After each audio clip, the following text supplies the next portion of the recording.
Hello everybody and welcome to the Pretty Good Gaming Podcast number 53. Hello our Croissant podcast reeve, Pimp Dig Tree. My name is Mr. Gareth Evans. This is Mr. Henry. Aren't you glad to see me today, Cooper? That's the biggest problem with this t-shirt. I must have brought it up before. It's so orange. It's bright. It's blinding me. It's the brightest thing about this podcast. You might not fully grasp quite how orange it is on the video. We don't even have lights on today. We're just illuminating the room with this t-shirt. It's the glare off the t-shirt. But it's my Horizon t-shirt, and I thought I'd celebrate the good news about Horizon coming to PC and upset anyone who thinks that that's a bad thing. How can that be good news, Henry? How is that good news that it's coming to a different platform? They've and it's betrayed their fans. How is it possibly a bad thing? Anyway, so today's running order will have the what are we playing or what we've been playing this week section first. And then we'll be discussing what happens now E3 is cancelled. Like, where are we going to get our gaming news and all those like shitty CG trailers that don't give any gameplay? Like, how are we going to get our shitty trailers now? What are we going to do during that week of summer? We're going to have nothing to report on, are we? Who knows? Well, we'll find out. Next, after that, we'll be taking some Discord questions. Then we'll be going to the Triggered Fanboy Comment of the Week. That's everybody's favourite segment.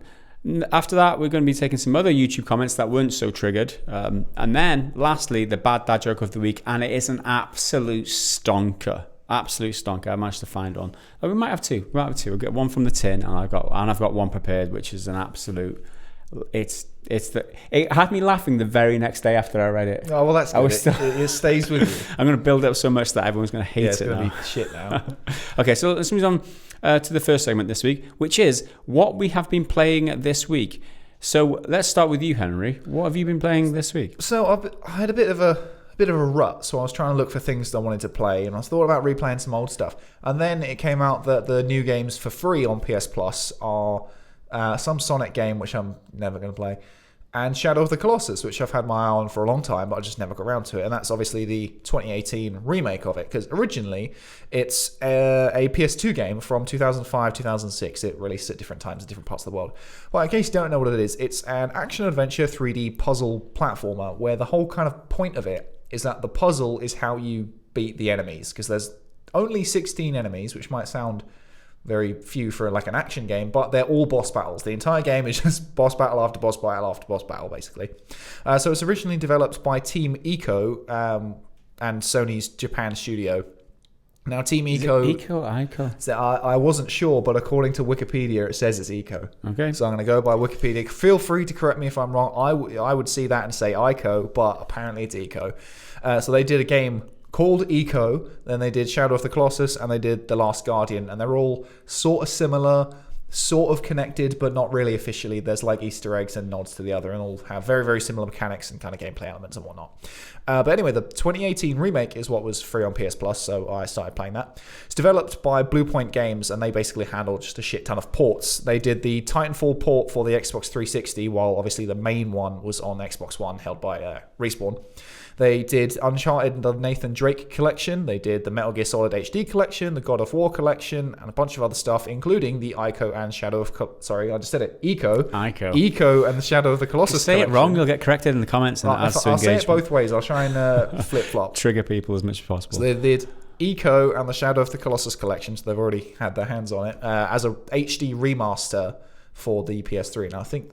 Is that what we're saying now? Remaster is just making it pretty. A remake is rebuilding it from the ground up. I think that's the distinction. Well, at least that's what I'm going to go with. We'll roll with that.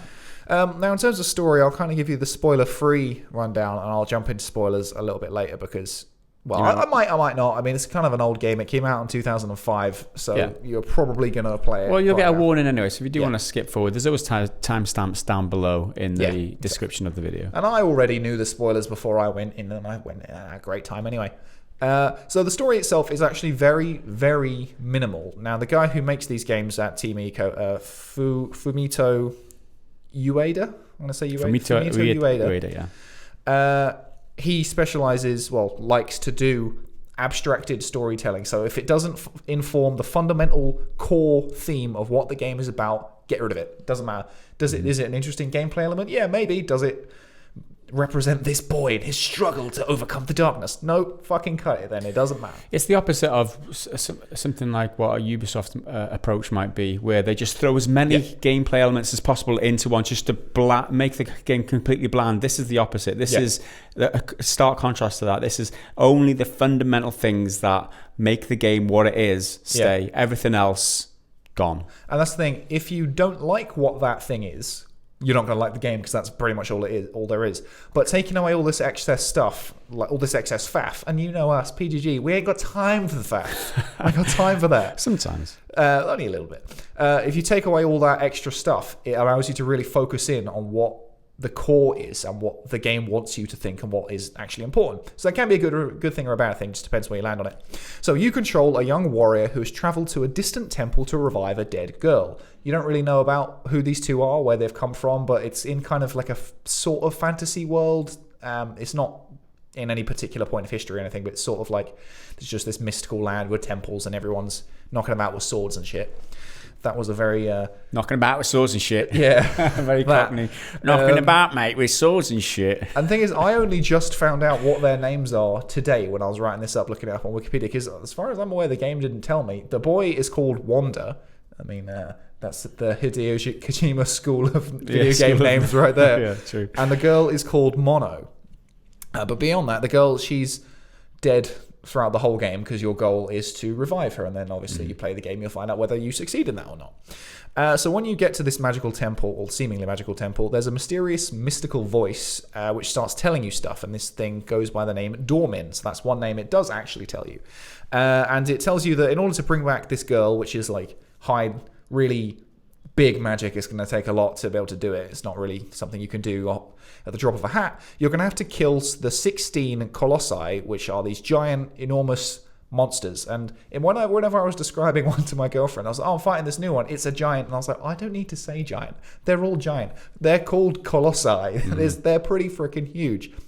So you've got to use your magic sword of light, basically, to stab them. And then you will eventually be able to bring back your girl. But there is going to be a heavy toll, a heavy price if you do that. And I will get onto that in spoilers. So after you kill every one of these Colossi, these like shadowy specters kind of poof out of them, and the monster kind of fades into darkness. And then you can run away, but they just get you, and they like tackle you, and you collapse to the floor, and then you wake up back in the temple again.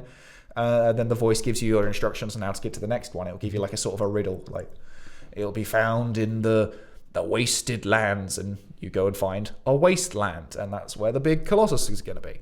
So what are they? So as I said, these are huge building-sized monsters, and they're all slightly different, and they all knock about in different parts of the map. Some are in deserts, some are in lakes, some are in wide open fields, some are in swamps, some have like buildings nearby, some have buildings literally on them, because that's part of the gameplay, is you have to climb up them.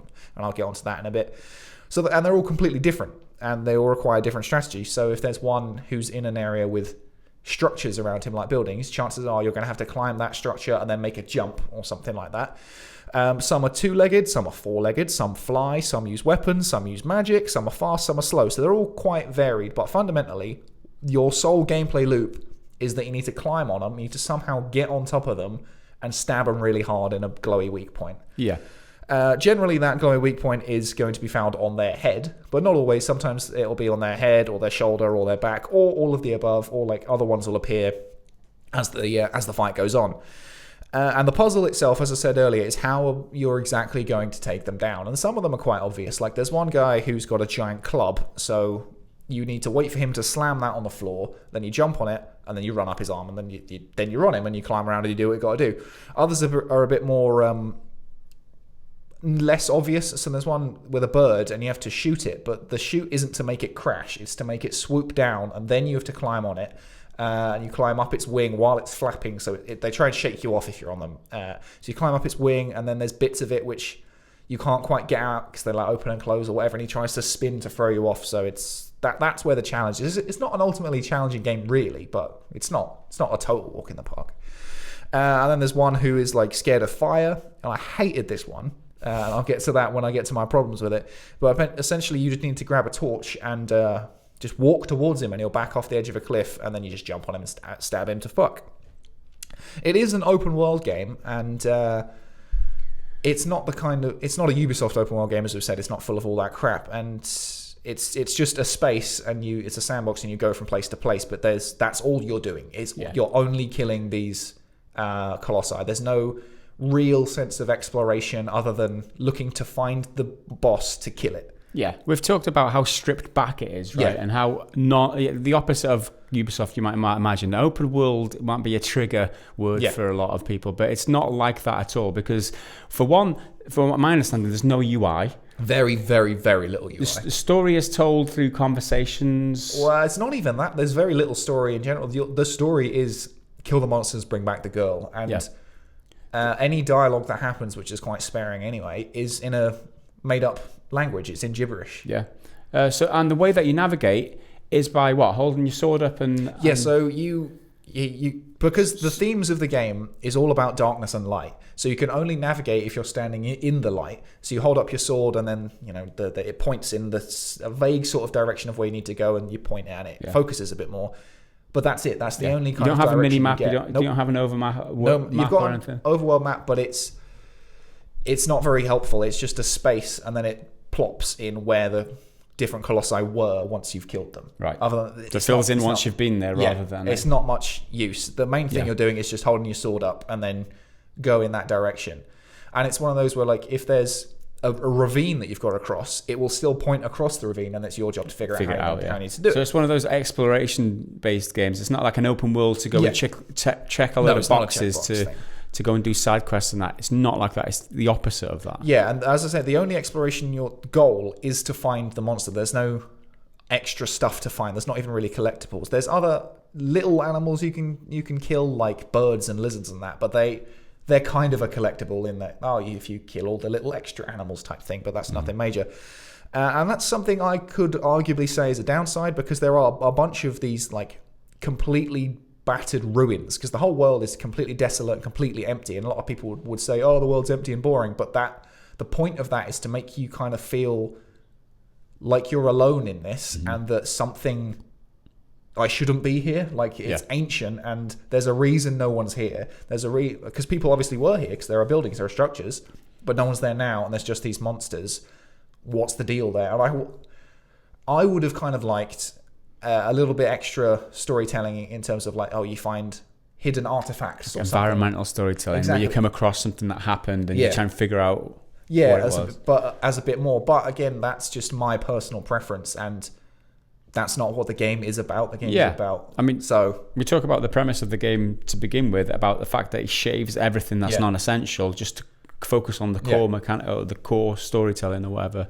The core premise of the game, just focusing on that and in that case, then it doesn't make sense that they do that kind of thing. And it is a game from 2005. It came out in 2005. So this is a remake, but all of the fundamentals are still intact. Yeah. So I mean, you think, put it that way, if they did release it and make it more recently, would it get panned for the fact that it's empty and desolate? Exactly. Would it have had the same reception, based on the games that it's compared to these days versus the ones that it was back in time? And games like this and Eco and The Last Guardian are all popular for being games as an art form. And when Eco came out, I think it was like in 2002, it was one of the first games to kick off maybe games can be considered like a legitimate artistic expression and not just pushing buttons and shooting monsters and all that. So when you're in this open world, you can travel it on foot, but most of the time you're going to be hanging out with your horse called Ardo, and he's literally your only companion.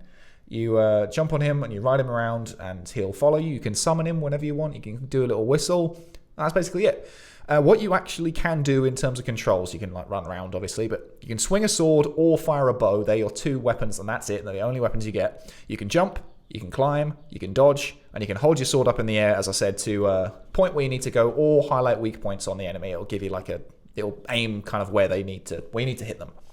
So in terms of the good stuff, I really like that all of the colossi, they are the puzzles, because they're not like ultra challenging to figure out, but you do need to approach each of them slightly differently. Like some of them, the first one, you can literally just climb up him, and it's no problem at all, because he's got hair and you can grab onto that.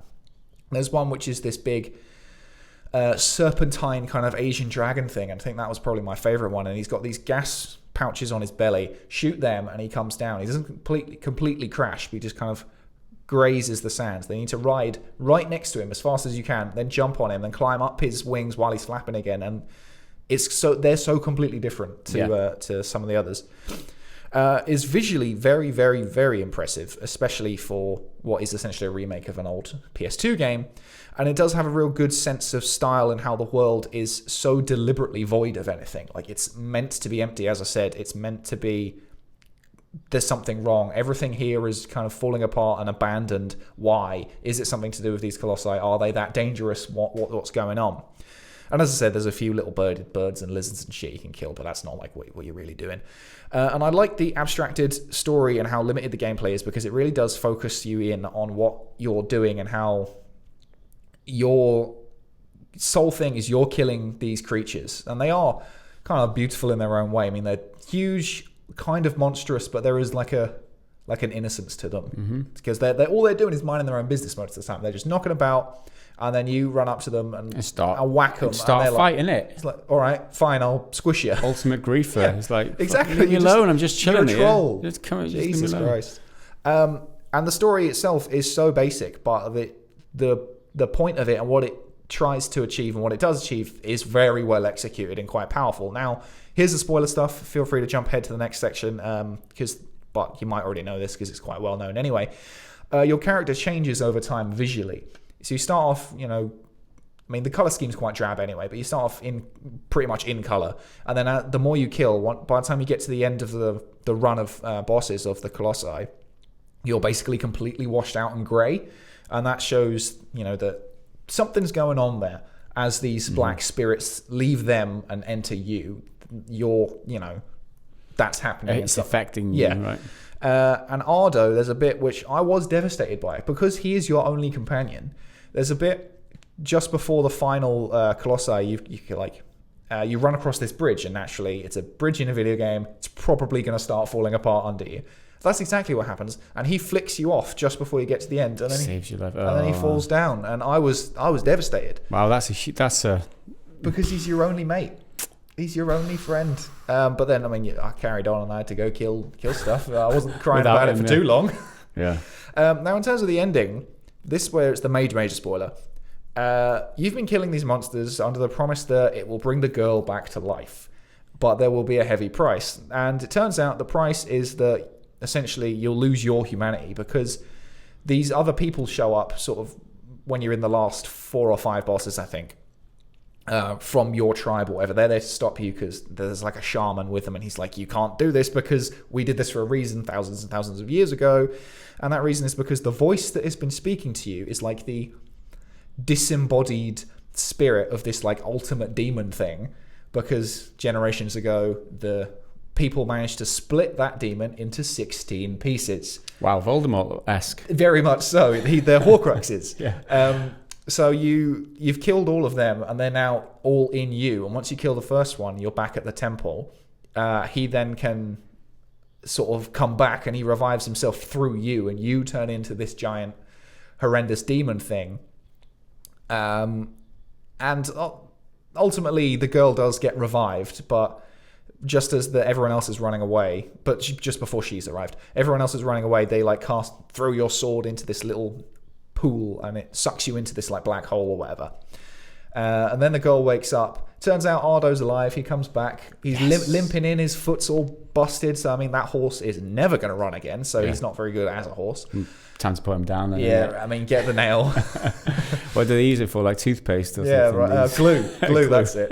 Wow. That's a bit morbid. Then the girl wakes up and she finds this little boy in the puddle, in the pool where you got sucked in, and he's got horns and you had horns just when you turned evil or into this big monster or whatever. And apparently that's sort of a link forward to Eco, which is the first game made by Team Eco, obviously. And the creator sort of thinks of it as a prequel to that, but not kind of officially. It's not officially canon, but that little boy with horns is the boy in Eco, effectively. Got ya. That's the story in a nutshell in terms of the spoilers, and that's what I told you about what happens and the spoilers. That's basically all the story. There's not much else really. You don't know why the world is fucked. You don't know why everyone left, other than presumably it's because there was a giant, horrible demon monster that humanity had to stop. But yeah, we've mentioned the HUD already, but all of that I really like. I think that's great. But in terms of my problems with it, it is a very, very impressive PS2 game, but it is still a PS2 game. And there's no progression of any kind. And again, that can be said to be a good thing because it makes you focus down on what the point of the game is, which is this battle between darkness and light, and how in killing all of these creatures, you are actually the villain of the piece and everything like that. But it does mean that it can feel like you're not going anywhere. You're not unlocking new moves to kill the creature or anything. It's not like a Zelda game where you get new items every time that you kill something, and then you could, now I've got a grappling hook, so instead of having to climb all the way up, I can shoot up and all that crap. None of that's there, which I feel like could have been an interesting addition, which wouldn't have compromised any of the core principles or anything like that. Same as with the storytelling, as I said. Not story, but storytelling, if you understand the caveat and the difference. In that, like, having these environmental aspects that can, there was a tribe here, this is what the tribe were, this is why they left in this abandoned place, because then if you overlook it, it doesn't matter, but it's just a little extra thing. But yeah, it's just, compared to modern games, which have all advanced in terms of RPG light mechanics and all that crap, and it's across the board. It can be quite refreshing. That's my initial reaction, is that I'm just so overwhelmed with these games that try to ham-fist in mechanics just for the sake of it being a more complete game or appealing to a wider demographic or whatever the reason that they tend to do this type of stuff. This is more like a pure experience. It's more like your character controls 5 minutes in the same way he controls 5 hours in, it's that type of experience that I think the industry is lacking a lot. Exactly. That's the opposite of that. So the fundamental principle is all there. The game is what it is. It's really short and simple, which is what I like about it. I finished it in like 6-7 hours, something like that. It's very tight, focused experience. And if you put all this extra faff in, it could take away from that. But I personally like to feel like I'm going somewhere in terms of my character playing it. I want to feel different by the end. There's not much of a learning curve, or progression curve or anything like that. But my biggest bugbear is absolutely the controls. Now, they are very, very simple, but my God, can they be imprecise? So I will regularly miss a jump, not because I'm putting it in the wrong direction, but just because it's not quite aligned right, and then he flings himself off the cliff and plummets to his inevitable demise. That's particularly annoying when your whole gameplay loop is about climbing these giant monsters, and then if you get a jump wrong, you will fall to the floor. Luckily, the fall damage is very, very minimal, but it's a pain in the ass, especially when you've got to like trigger them to do an attack so that you can then capitalize on that. And they're so big, so they move very, very slowly. So it's like, right, shoot him in the face. That's going to make him wound up, and then he's going to swing his hand down and then to jump on the hand and all that. When you fall from his head to his feet, and then you have to run around back to the right spot and force him to do that again. It's just such a pain in the ass. Yeah. And I feel like that could have been finer tuned and just tighter. And I'll get onto another game which showed me how much cleaner all that can be in a moment. And the camera as well. The camera's very, very, very frustrating because since the Colossi are so massive, the game can get confused about trying to fit you and the creature in the same frame, and sometimes we'll just get stuck on stuff and it doesn't quite know where to look. And that's one of those problems where I totally get it, because I don't know how you would do that, find a solution for that, but it's really annoying because it happens all the time, especially when they start shaking you around. Like, you're on this thing's head, and when it's shaking you can't do anything except hold on. You can't attack, you can't move, you can just hold on. And they're shaking you, the camera's going bananas, and it's very dizzying. And I'm sure an argument could be made that, that's the point, you're meant to feel like they're the guy's about to fall off, you're meant to feel like that. But it's really disorienting and can kind of make you almost like travel sick in a way. And you can imagine with a game that is stripped back like this, you'd have thought that particular attention would have been paid to these things like the controls and the camera, and the fact that they're not enjoyable to interact with, these things, it seriously hampers the enjoyment. That's the problem. Like, I'm having a great time, having fun climbing these things, and then one thing goes wrong and it cascades with other things going wrong. And I'm like, oh, for God's sake, you were doing so well. You were so close to greatness. Altogether, I did really, really like it. I had a great time with it, and it was definitely respect it as like an art form and everything, but these imprecise things made me... I wanted something to do three-dimensional platforming and climbing, but just better.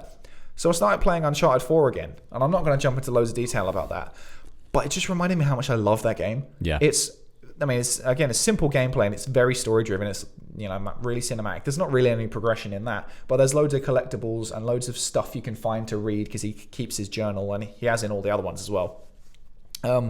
Has easily some of the best video game climbing ever, because you can just hop through and do like jump, but the animation's so specific and well done that like if you reach out your hand, he'll grab that with his hand and then move over and then reach out with that hand. And comparing that to a game like Red Dead Redemption 2, which has a lot of animation priority and weight to it, it's such a pain in the ass to move around in that game. But Uncharted, it's seamless. It's so well implemented. Their animation team is incredible to give everyone such realistic movements, but still feel good to play, which was awesome. And for some reason, I don't think people like Uncharted 4 shooting. I've never really got that because I think it's great. It's very loose, right? I think that's part of the problem that a lot of people have. But that looseness leads into fluidity because I played a little bit of the multiplayer a few years ago as well, which was actually quite fun because it's so vertical and you're climbing around, you're constantly moving. And that gives a dynamic that you don't get a lot in multiplayer shooters anyway, because you're constantly platforming and jumping from stuff, and if the shooting felt stiff and tight, it wouldn't allow you that freedom of movement. But I really like it, so that's kind of that. And that kind of balanced that out. Yeah.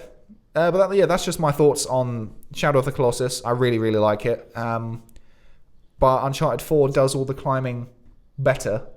But I really, really like Shadow of the Colossus for what it is and being such a focused, fine experience. Not bad for a game. I got it for free as well. Technically, you do pay for the service, true. But it's one of those games that just pops up and it's available to play without you paying any money. Yeah. So it's... I absolutely recommend it to anyone who currently has PS Plus because it's only like a 6-hour thing, and you can download it, boot it up, and if you don't like fighting the first monster, you can immediately switch off because that's the game. If you do like that, keep going because that's the game and you'll have a great time with it. Yeah, there you go. So next I should talk about what I played this week, and it was nothing. Nothing? I didn't really get any time to play this week. I've been focusing on I've updated the banner and the logo for the channel, just doing a lot of artwork really, just brushing up on my graphic design skills more than anything. I've been trying out Affinity Photo. I told the Discord that I used GIMP, and they were like, "GIMP, that's shit. What? How are you using GIMP to do your thumbnails?" And so one of the suggestions from Metal Shark was try Affinity Pro. Affinity Photo. So most of my week has just been spending just looking at tutorials on YouTube for that, and it's really good, by the way. Yeah. It's really cool. But one thing that I kind of want to talk about, I didn't really get a chance to download it for reasons that will become apparent. Call of Duty Warzone was announced on Monday, released on Tuesday. It's the free-to-play Battle Royale plus Plunder, whatever that is, mode of Call of Duty Modern Warfare, the most recent one. Is Modern Warfare in it yet? Yeah. So that's been doing well. I wanted to install it and play it and talk about it in the podcast. However, I was faced with an 80 gigabyte download. And I was like, well, apparently it's even worse on console. It might be like 100 gigabytes or something. I thought about downloading it, but I was just like, I want to play it, but I just know I won't right now. So I'm not going to. So I initiated the download on the day that it came out, right? And because the download was tying up my internet at home, I had to limit the bandwidth on it so that it would download in the background while we're still able to watch Netflix and still able to do other stuff. So it eventually finished downloading overnight tonight. So that's almost 2 whole days. That's unbelievable. So I will be able to play it this week, hopefully, if I get time. I'm planning on playing that on Saturday afternoon for certain. So if those of you on Discord who have got it installed, it's cross-play. So that's the beauty of it. You can play with people on consoles too. But I will be on the Discord playing that this weekend, that's for sure. And some headlines from after the release that it's been downloaded so many times that it has made the headlines. Now, Fortnite, which is Fortnite and Apex Legends are the other two big Battle Royale free-to-play games. Fortnite managed 1 million players after 24 hours. Apex Legends hit 2.5 million players in the first 24 hours, and Call of Duty Warzone hit 6 million players. That's more than both of those previous ones combined. More than double what Apex Legends hit. So if that's any indication of how well it's been, received, I'm surprised it's even that, considering how big the install. Well, and I'm surprised that it wouldn't have been like 10. It would have been 10 million. I would have been one of the, how many people weren't able to play it in the first 24 hours because of how big it was. And that's the thing. The market of Battle Royale is so saturated now that I'm surprised that managed it, but it just shows the demand for a Call of Duty game in that genre, and that the genre is still so popular. Well, a lot of it, especially with Apex Legends, I mean, Call of Duty Warzone is probably the same, but they pay these streamers a lot of money to play them, so that if you go to Twitch, it's the number one game and all the streamers are playing it. They did it with Apex Legends and it worked a treat, and I'm pretty sure that they've done it with Call of Duty Warzone too. So it's not about the hype on release anymore. It's more about the sustainability of the long term. It's more about where it will be in 6-12 months, how much money it's going to be making them. And the way that they're seeing it at Activision is that this is opening the door for people who haven't maybe played a Call of Duty game in the past, who maybe see a $60 outlay for a Call of Duty game as too much for them. This is absolutely free. This might be a lot of people's first Call of Duty game. It's an introduction to the franchise, and it gets people, it gives people something to play. And an interesting fact is that they've not only just done a battle royale formula, they've added to it. They've got this. When you die, you go to the gulag, isn't it? Yeah. The gulag, well remembered. You've got an option of coming back to life if you win one-on-one fight, and there's also other mechanics in it that they've kind of, there's kill streaks and stuff. There's a lot more to it. They've adapted the battle royale formula, which I think is what's needed in battle royale. So, I can't say it's a good game and it's enjoyable. Apparently, there's a bug with it allows people to come back to life far too often or something at the moment that they're probably going to hotfix or whatever.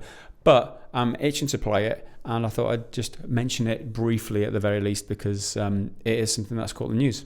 Yeah, I definitely fancy giving it a go, because Call of Duty shooting is very tight and it's twitchy, which I never really liked in multiplayer, but it is good. It's a good first-person shooter on a fundamental level. And if you think that you've got a couple of friends that you can just jump on and have a bit of a laugh with, that's what Battle Royale is good for. Solos, duos, and trios. You can do it. Well, they've announced that they're going to push it to 200 now officially. It was rumoured beforehand, but they're going to go to 200, I think, and also that there's going to be bigger squads in future too. So that's cool. That's future projections for the game. Anyway, let's move on now to what happens now. E3 is cancelled now.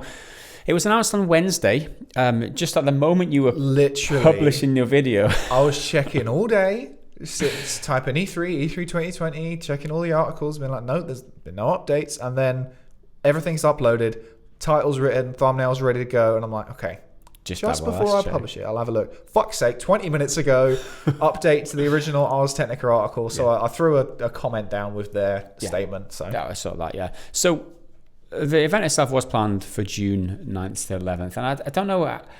I mean, Devolver Digital tweeted something that I'll cancel your E3 plans before the official announcement, and I think it came out on one of the websites. It might be VG247. Maybe I'm misremembering, but it was kind of also almost unofficially announced before it was officially announced. But they came out and they officially announced it at some point. But it was before 4, I don't know when it was, but this was the ESA's response or the official announcement. They said, after careful consultation with the member companies regarding the health and safety of everyone in our industry, our fans or employees, our exhibitors and our long-time E3 partners, we have made a difficult decision to cancel E3 2020 scheduled for June 9th to 11th in Los Angeles. Following increased overwhelming concerns about the virus, we felt this was the best way to proceed during such an unprecedented global situation. It's now a pandemic, according to the World Health Organization. It's illegally, officially classed as a pandemic. Blimey.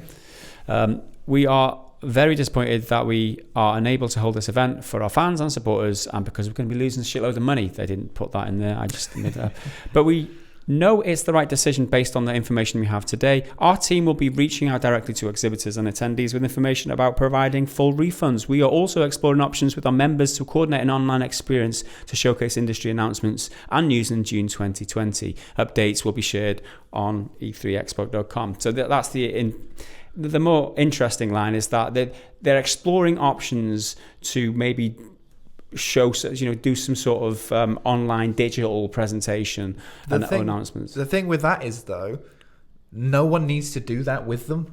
Like, they'll put their name on it. It's like, come watch the E3 stream, but what do the other companies gain by doing that? Well, exactly. You think about Nintendo, they're kind of the trendsetters in this area. Nintendo Directs have been happening for so long. And initially it was, Nintendo Direct, what are they doing? Just go to E3. And for me, I know personally, it was like, why are they doing this? But having seen a few Nintendo Directs and know what to expect now, I really look forward to them now. Directs are great. And they are pretty cool. So, yeah, like you said, where is the incentive to partner with someone like the ESA or with E3 and just do it online at a certain specific date, rather than do what Nintendo do now, what Sony do now, and Xbox have done it in the past, and also who else is it? Blizzard. They do their own online announcements now, and they don't need E3. The world has changed since anyway. Yeah, E3 started in 1995. The internet is a big thing now. These companies, big publishers, don't need it. Anyway, the response has been a bit mixed so far in terms of the proposed attendees. So Microsoft Xbox head Phil Spencer tweeted the following: E3 has always been an important moment for Team Xbox. Given this decision, this year we'll celebrate the next generation of gaming with the Xbox community and all who love to play via an Xbox digital event. Details on timing and more in the coming weeks. So again, that's what they're doing. They're just following the Nintendo. Yeah, the Xbox digital event. It's a stream. It's a live stream. It's basically, it's a stream. Maybe not even live, maybe pre-recorded. Yeah, probably. A lot of the way but I think it's a better way to do it because you get control. Definitely. There's no pressure on being at a certain place at a certain time, coordinating people to come in, or from international places. No guy can hop on the mic and be like, "Is this an out-of-date April Fool's joke?" Yeah, exactly. You control so much more of the information. Yeah. There's no Jesse Wellens incident where at EA where he totally lost it. That was funny as fuck. That's what we're going to miss. We'll miss that. The awkward show moments when they have random celebrities coming on pretending they're interested. God, that's going to be such a miss. Anyway. So that's Microsoft's response, and not entirely surprising. And it's probably we're going to consume the information in the same way. So I don't see it's not a big problem for me really. Yeah. We're going to get the information just in a different way slightly. I think the people who are going to lose out most on this are the indie developers who don't have the resources to maybe put together a show which will get the necessary traction without the platform of E3, because they can take all that money that they would spend on transport and setting up a stage presence or whatever and put that into a broadcast or a stream or whatever, but I don't know how many people are going to watch it especially if it's a new IP from a new studio that no one's ever heard of, exactly, without the E3 banner on it. Yeah, a lot of these indie developers and publishers will be the ones affected most, that's for sure. So that was Microsoft's response. Sony, no response because they weren't fucking coming anyway, were they? They took their ball away long ago. They probably saved some money on the organisation and stuff. And they're probably laughing to the bank. Yeah, exactly. They're probably laughing at their good decisions in the past. So Ubisoft's response was this statement or update. And it reads, the health and well-being of teams, players and partners is our top priority. So while we're disappointed, we fully support the ESA's decision to cancel E3. E3 is and will continue to be a moment where we come together as a community and share our love of games. We're exploring other options for a digital experience that will allow us to share the exciting news we have planned. Stay tuned. Again, they're saying we're exploring other options for a digital experience. Again, they don't need to partner with E3 for that. They can just do that off their own backs. They're in more control of it. I don't know whether E3 has enough clout for them to want to partner up with the ESA to do it, because if Ubisoft do a stream, they'll get the headlines anyway. Yeah, these exactly. days. It's just the way the internet works now. And a company like Ubisoft, they can just incorporate all the like branding crap in. Like they can reach out to Doritos or Mountain Dew or whatever and get them to slap an ad in the middle of Assassin's Creed and Watch Dogs or whatever. Yeah, I won't miss the Let's Dance routine every single year.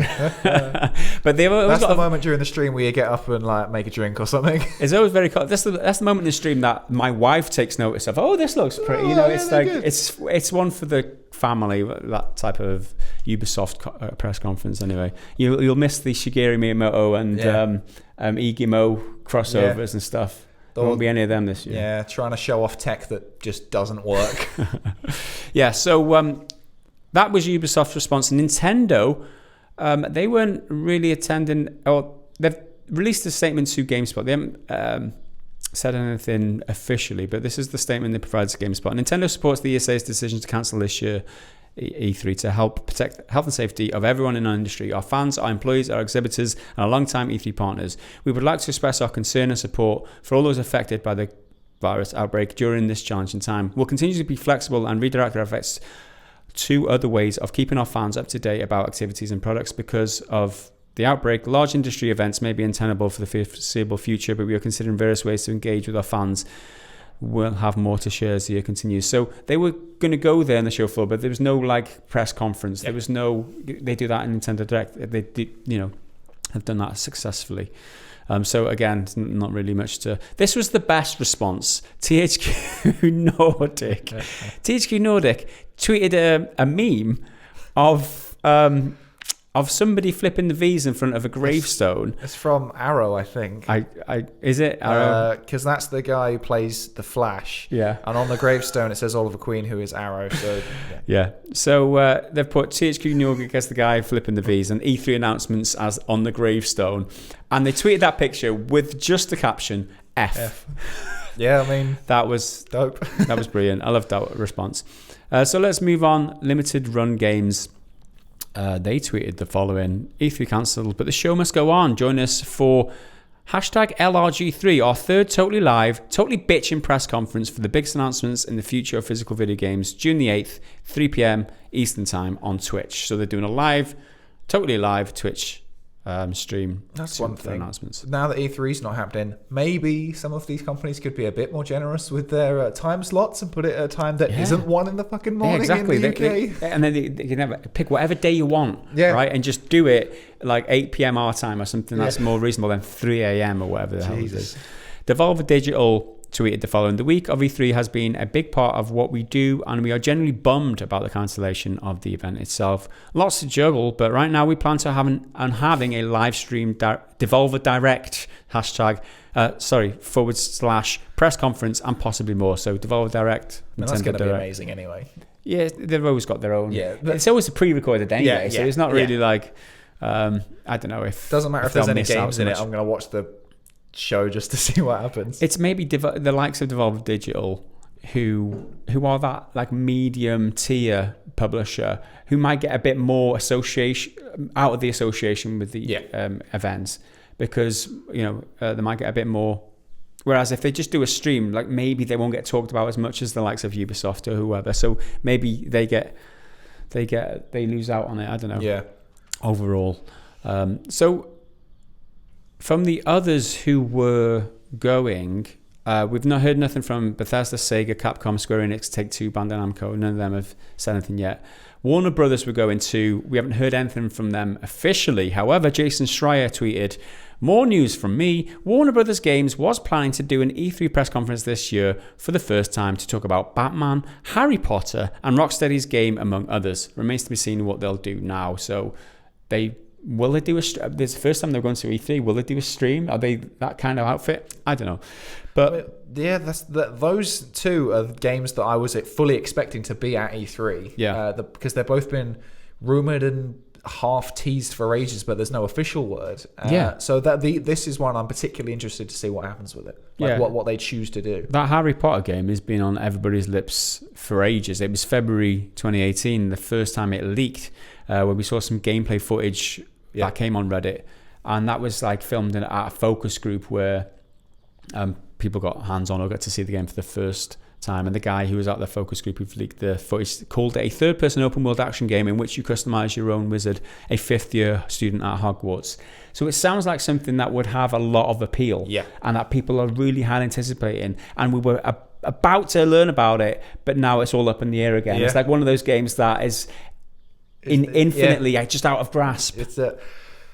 I mean, the Harry Potter brand, it's still massive. Like, the Harry Potter movies ended ages ago, and they've kind of been going with the Fantastic Beast ones, which are okay. But you still see Harry Potter merch everywhere. People are only just discovering Harry Potter like now. So absolutely. I mean, this game could come out now. It could come out in 10 years. It's still going to do amazingly well just because it's Harry Potter. And next up, EA. They don't really show at E3. They do their own event alongside E3, and they haven't said anything about whether their event will go ahead yet or not. But I will imagine the balls on them if they keep it on. Like E3's cancelled, but we're still going to do EA Play, which happens like the week before in the same place. So that's all the the reactions from like what people are going to do now is mainly just going to be online in it. But Jeff Keighley did tweet. If you remember, Jeff Keighley announced that he wasn't going this year a couple of months ago because of all the furore, and he made the difficult decision. He soul searched and whatever, Jeff. So he tweeted, E3 2020 has been cancelled. My heart has been on such a roller coaster the past month. So all those of us who love games, we will find new and different ways to come together as a community. Please stay safe. Stay safe. Sounds very creepy. So that was it. So on the back of this, I think we've touched on a couple of these points already, but how much do they need E3? I mean, it's a modern world. The internet is a thing now, and the big publishers especially can get their own headlines doing their own events. So they don't really need to partner with E3. And the upshot of this is for the ESA and the E3 is that all of them are going to have to do it on their own this year unless they partner up and do something with E3. So that come next year, will people realise that cost benefit analysis, will it be worth it to spend all that money to go to E3 when they might find this year that they have a better response, it might be a better solution for them, right? Because if E3's just cancelled this one time, because it's never been cancelled before. I think it's 25th year this year. They moved it once and scaled it right down for a bit, and that was quite controversial, but it's never been outright cancelled. Well, technically postponed, but whatever. So if it presumably will come back next year, who knows if anyone will actually bother showing up? Well, I would assume that those who will be the medium, small size publishers, who the ones who really do rely on these type of events to get their games seen for the first time, where the press come and they play it. They go walk the shop floor and play demos of games and stuff, and they get on a lot of people's radars from these events. Whereas the big publishers, like we've talked about already, they can just do their own streams. I think it might force E3 to reform, and it might just become a more indie focused expo as opposed to everyone else, because the ESA can still make money off these other indie companies coming in, and it's more of a win-win in that case, because these indie companies can benefit from having the limelight. Not sure how many people will watch it without big AAA announcements, but dedicated gaming fans who appreciate the indie scene will definitely still be up for it. I mean, it's a big, even if it is an all digital thing and they just keep the E3 sticker on it. It's been such a big part of the game industry for years, and people say, it's the biggest event. It's not the biggest event, it's the biggest show, right? Gamescom's bigger. There's one in Tokyo somewhere or Asia that's bigger, right, in terms of sheer traffic, numbers. But it's the biggest show. It's the biggest. It's the most amount of entertainment for people who watch it on stream, let's say. So that the loss of E3 and if it does decline into just an indie show, it's not going to be huge, really. Especially with the modern day and age. I don't know, but Gamescom is in a couple of months later. It's in August, I think. And that takes place in Germany. So question marks raised over where the situation will be with the T virus at that point, and whether that will go ahead as well, because maybe it's facing the same situation, and there's a lot more people who go to that event. So again, let's hope that it doesn't come to that, and that Gamescom can go ahead, because we do like these focused events where we can get a lot of news information. All the industry gets together, get a lot of interviews, a lot of information about upcoming games and stuff like that from these interviews. It's a great moment to just be positive about games for a bit. It's like get excited by it and then immediately get let down because that trailer wasn't really gameplay or it's bullshit. And start Someone says flaming war online, microtransactions and everyone could... Oh. But there you go. That is it for our chat of what's going to happen now. E3 is cancelled. We'll be back in a very short moment to continue the podcast. And welcome back to the podcast. That was a short interlude. Next up, we're going to be taking the Discord questions from the Patreon members. And these questions are put to us by our Patreon supporters, like I said, over at patreon.com/prettygoodgaming. These are the guys who decide to support the channel, support this content, literally sponsoring us to bring you this content, without which we wouldn't be able to bring this content. So if you're interested in keeping us going and helping us support this content, bringing you more gaming news related stuff every single week on YouTube, head over to patreon.com/prettygoodgaming. You get early access to this podcast as a bit of a reward. You also get to ask us questions. You get numerous other things as well, perks of being a supporter. So go and check it out if you are of that mind. So first up, we've got a Shag, Marry, Kill from Cloney. Do you want me to tackle this one? Go ahead. Okay, where are we? So, Shag, Marry, Kill, Life is Hell edition. Lilith, the daughter of the great evil Mephisto and the angel of Auriel. I'm going to say Auriel. First to lead the demons and angels to Sanctuary and main antagonist of Diablo 4. Boom. Okay, so she's a big, horny bat lady. Mazikeen, derived from the Hebrew word mazakim for demons of mischief. The demonic companion of Lucifer in DC, half-faced dominatrix and master assassin. Now, the first picture he put up, I was like, well, this is going to be easy. And the second one, I'm like, okay, right now I get it a bit more, but still. Lucia X, a mannequin demon created by Arius in DMC, a reformed devil hunter and guardian of demon bloods. Also, a sexy redhead. Boom, boom, boom. Okay. So I'm going to take this one because it's pretty easy for me. You got to kill the demon. She's like an Lilith. out-and-out demon. She's an out-and-out bad person. There's nothing redeemable about her whatsoever in my eyes. I can't see me wanting to interact with her in any way other than to kill her. I will happily marry Lucia because she's a demon hunter, right? She can keep you safe. And she will make sure that the wolves don't come knocking on the door, or the demons in this case. And then, you got it. I mean, that first picture, it takes it for me. Mazikeen,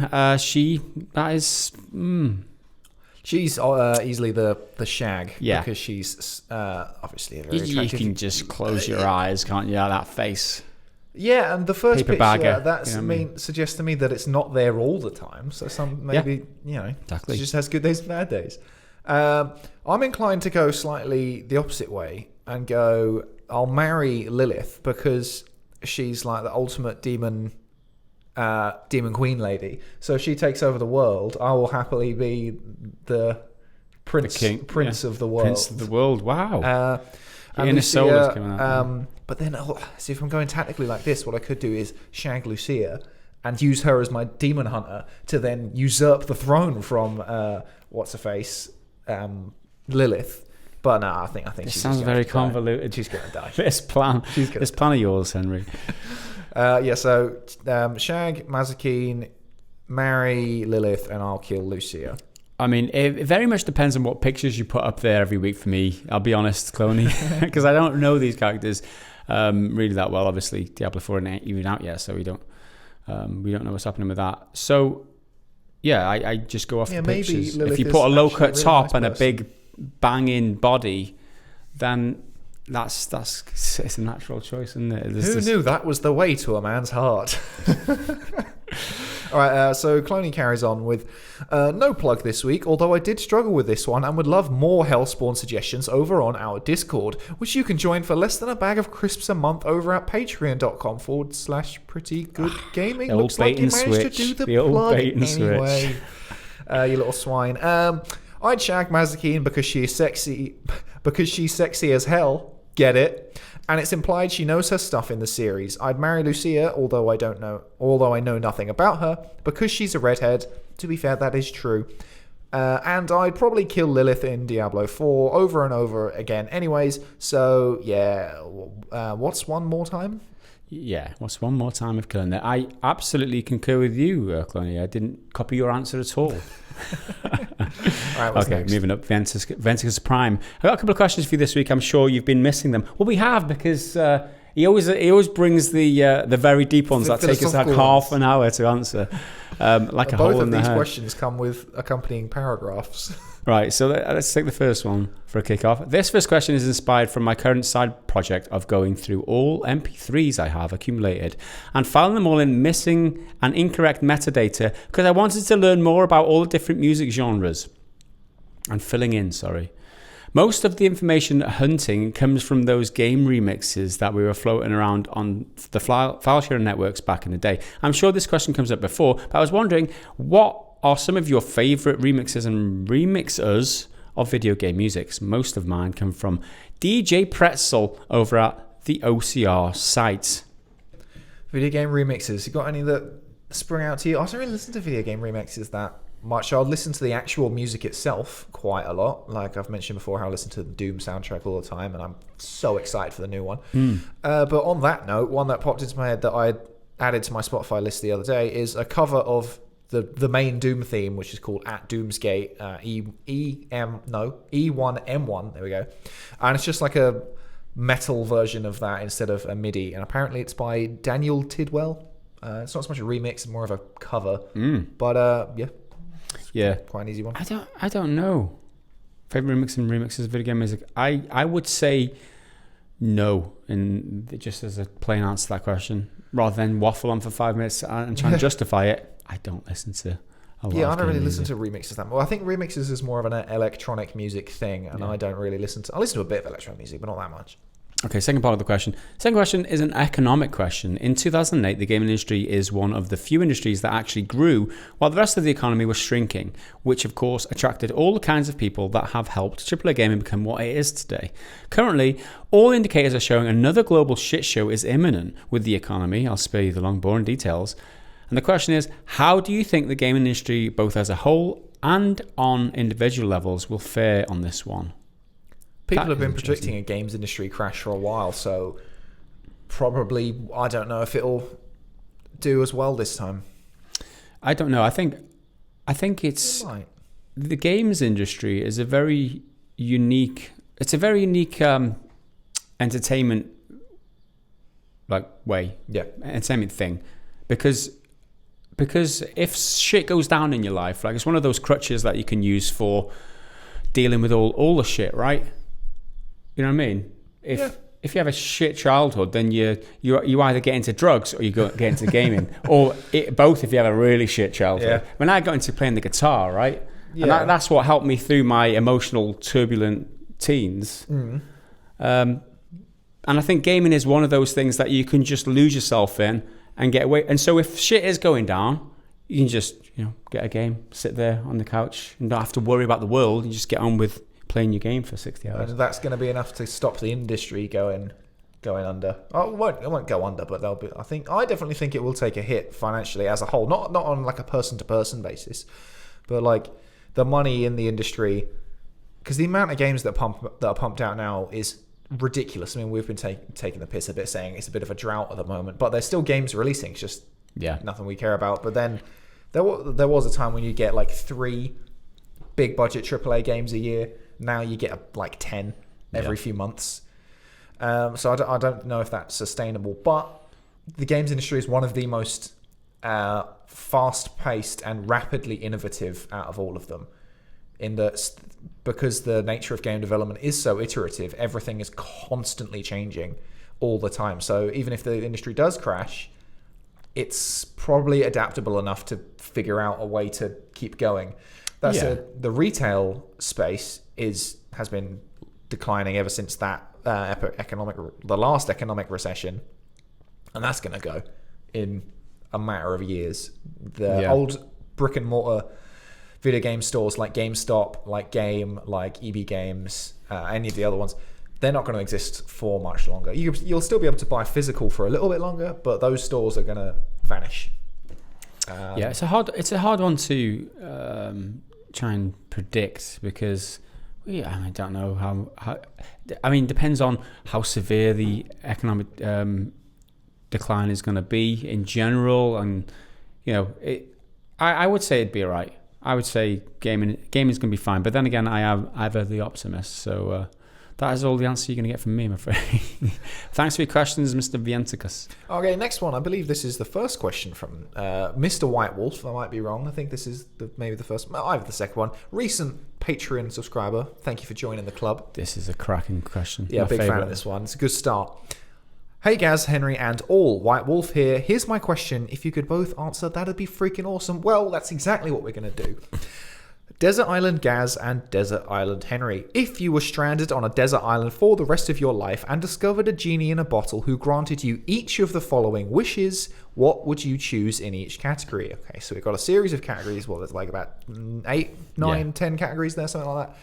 And we get to pick one thing from each of them that we'll have on this desert island. Well, we will have all of those things at once. So the first one TV/movie franchise. What would you pick? I'd probably pick Mad Men because it's one of my favourites. Mad Men is awesome. It's a movie franchise. I mean, I could pick something like the Avengers or the modern Avengers ones because there's just so much to watch. That's one thing I was going to say. And I haven't seen any of them. Like 18, 24 now. Is there? There's so many. Fuck. And if you want to count it as TV and movie franchises, the whole thing, they've got a bunch of TV shows, most of which are average at best. How long? There's a lot of content there if you want for the rest of your life. Yeah, I mean, I don't know what to. But a lot of it difficult. Is kind of the same because it's superhero formula. I don't know how many times I can watch Mad Men over. Maybe that's good. That's a good one. It's a good one. I was thinking about it. Avengers, my first thought went to Star Wars. Then my second thought was immediately The Lord of the Rings. But then I was like, I really don't want to watch The Hobbit. And if it's there, I'm going to end up watching it, and I will just wish I hadn't. And then, Marvel. I think Marvel's probably the most sensible one because I've got the most content to work through. So I'm probably going to go with that. Well, by the time you got to the end of it, you can start rewatching them, and then you'd have forgotten. Exactly. By that, you'd have forgotten what happened. So that's a consensus there. I think because they've got such a solid batting average so far, even the worst one is just fine. None of them are terrible. The next one is an easy one for me. One meal that you'd be able to eat as many times as you like. This is like my real life. Steak. Just give me ribeye steak and nothing else for the rest of my life, and I'm smiling. That's not even a problem for me. That's not even a problem. I don't know. I don't have that high standards when it comes to food. I used to be really fussy as a kid, and now I've gone the total opposite, and I'll just eat any old garbage. I think it's when you become bolognese, a student, you have to learn to eat what you can, eat while you can. Yeah. Pizza's a good one, but it's a matter of what pizza and who, like what company. It wouldn't be one of these shitty fast food ones. Get bored of pizza. One thing to eat over. A steak is a really good choice. It's got all the nutrients that you'd need, right, to survive long enough on vitamin this C. Island. I assume you can get an orange from the island. You can eat it as many times as you like as well. Well, then, if I'm going to be able to eat it as many times as I like, I feel like I want to make the most of this and eat something that's really unhealthy, like pizza, because I can eat it as many times as I like. I'll probably go for a pizza. Okay. Next up, next one is a alcoholic beverage that refills itself. Now, this one I was stuck on for a moment or two, and then I had my eureka moment, and I know exactly what it is. So, do you have any ideas, or just take the floor? At first, I was like, I could have a beer or something. But I was like, nah, but there's nothing that like a Peroni's great, especially on a warm desert island in the sun. That would be fabulous. But I'm like, do I really want to drink that forever? And I was like, well, maybe I could go the opposite way and go some girly cocktail. But I was like, I don't really like those at the best of time anyway. Well, the one I want is an old fashioned, which technically is a cocktail, right, but it's like a classic one. Mm-hmm. So that's it's whiskey and then bitters and then like a little orange like twist, ice, and that's basically it. There's a few other bells and whistles you can throw on it, but it's a slow drink, and because it's basically more or less pure whiskey, it's very strong. But there's one specific bar in Chester called The Botanist, and they do one which is called a birch smoked old fashioned or something.